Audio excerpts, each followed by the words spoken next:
Janasena MLA అరవ శ్రీధర్ తనను rape చేసినట్టు ఓ మహిళ చేసిన సంచలన ఆరోపణల వ్యవహారంలో అనేక విషయాలు వెలుగులోకి వస్తున్నాయి. మొత్తం 8 నిమిషాల డ్యూరేషన్తో ఉన్న వీడియో విడుదల చేసిన బాధిత మహిళ ఎమ్మెల్యే శ్రీధర్ పై తీవ్ర ఆరోపణలు చేశారు. ఎమ్మెల్యే తనకు ఏ విధంగా పరిచయం అయింది వెల్లడించారు ఆ మహిళ.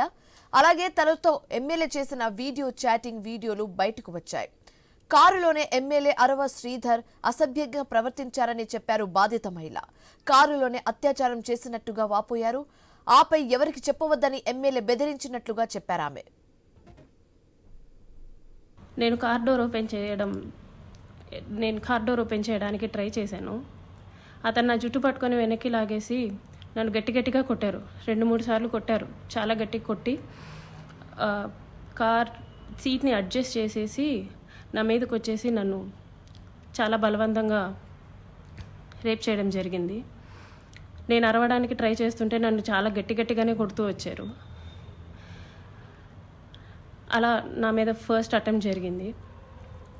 నన్ను ఇంటి దగ్గర డ్రాప్ చేసి నేను దిగుతున్న టైంలో, నువ్వు ఈ విషయం ఎవరికైనా చెప్పినా సరే నువ్వు కొలాప్స్ అయిపోతావు, నీ ఫ్యామిలీ కొలాప్స్ అయిపోతుంది, స్పాయిల్ చేసిస్తాను అని చెప్పేసి నాకు చెప్పడం జరిగింది.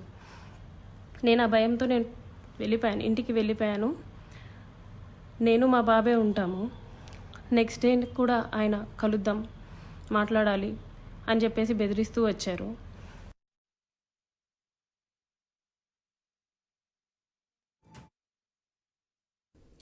అయితే ఎమ్మెల్యే చేసిన దాష్టకానికి గర్భం దాల్చినట్టు తెలిపారు బాధిత మహిళ.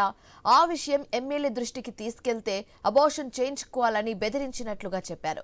తన భర్తకు విడాకులు ఇచ్చేస్తే అబార్షన్ చేయించుకుంటే పెళ్లి చేసుకుంటానని ఎమ్మెల్యే నమ్మబలికినట్టుగా తెలిపారు బాధిత మహిళ.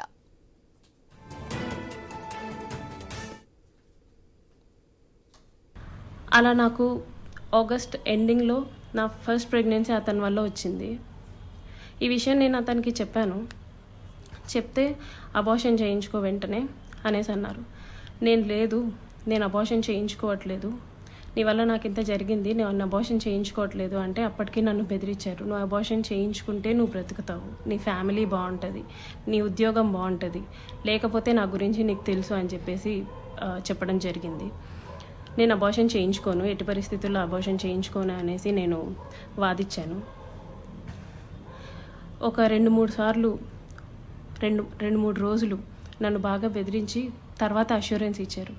సరే, నీ భర్తకి నువ్వు విడాకులు ఇచ్చేసి నేను నిన్ను పెళ్లి చేసుకుంటాను, మీరు ఎలాగా దూరంగానే కదా ఉంటారు, నేను నిన్ను పెళ్లి చేసుకుంటాను, నీ భర్తకి నువ్వు విడాకులు ఇచ్చేసి అనేసి అన్నారు. అప్పటికి నేను ఒప్పుకోలేదు. అబార్షన్ చేయించుకో, ఇది అయితే ఫస్ట్ అబార్షన్ చేయించుకో అని చెప్పి నమ్మించడానికి నేను నిన్ను పెళ్లి చేసుకుంటాను అనేసి నాకు చెప్పారు. నేను చాలా రోజులు చేయించుకోలేదు. అలా ఒక 2 months నాకు ప్రెగ్నెన్సీ ఉంది. దాని తర్వాత ఇంకా ఆయన కంటిన్యూస్గా బెదిరిస్తూ ఇంటికి వచ్చి కొడుతూ చేయించుకుంటావా లేదా అని చెప్పేసి టార్చర్ చేస్తూ ఫైన్ డే నేను అబార్షన్ చేయించుకున్నాను. ఆయన మాటలు నమ్మి నన్ను పెళ్లి చేసుకుంటారని ఆయన ఇచ్చిన అష్యూరెన్స్ని నేను నమ్మి నేను అబార్షన్ చేయించుకున్నాను.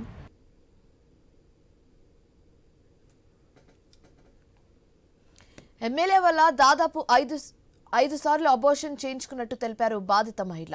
ఇదంతా 1.5 పరిచయం కాలంలోనే జరిగిందన్నారు.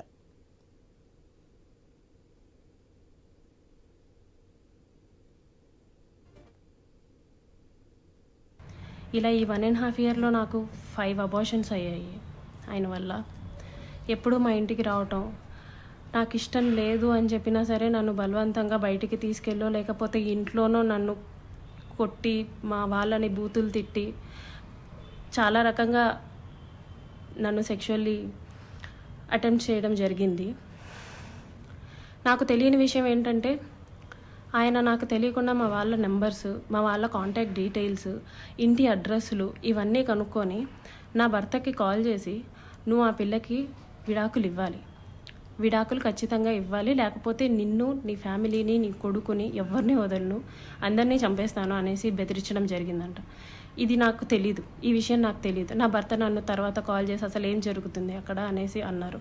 ఇలా జరుగుతుంది అనేసి నేను మా ఇంట్లో వాళ్ళకి చెప్పాను. ఇలా రోజు ఇంటికి వస్తున్నాడు, నన్ను కొడుతున్నాడు, నన్ను టార్చర్ చేస్తున్నాడు, ఫిజికల్లీ నన్ను చాలా వాడుకుంటున్నాడు అనేసి నేను చెప్పి ఏడ్చాను. వాళ్ళందరూ నాకు దూరం అయిపోయారు. నీ ఇష్టం వచ్చింది నువ్వు చేసుకో అనేసి నన్ను తిట్టేసి నాకు చాలా దూరం అయిపోయారు. మేము ఇంకా నీతో మాట్లాడడం అని చెప్పి నన్ను వదిలేయడం జరిగింది. ఇదంతా ఆయన ప్లాన్డ్గానే చేసినట్టున్నారు. మా వాళ్ళందరినీ నాకు దూరం చేయాలి అన్న ఒక ఉద్దేశంతో చేసినట్టున్నారు.